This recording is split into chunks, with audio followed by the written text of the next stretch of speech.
Kulturni biser je bil že lani deležen delne obnove, saj so v njegovi notranjosti obnovili freske in sanirali vlago, ki je velika težava.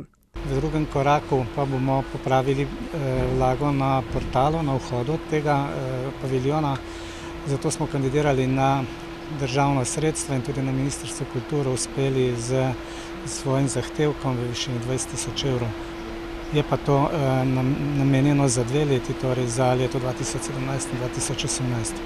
A s tem obnovitvenih del še ne bo konec, saj je hudičev Turn po besedah župana v naslednjih letih potreben nadaljnjih posegov. V nadaljevanju pa bo potrebno tudi zgornje nadstropje urediti, to se pravi tla, kjer že tudi imamo predračune in bo znesek, ki ga bomo morali za to nameniti, visok približno 30.000 evrov in pa sam strop.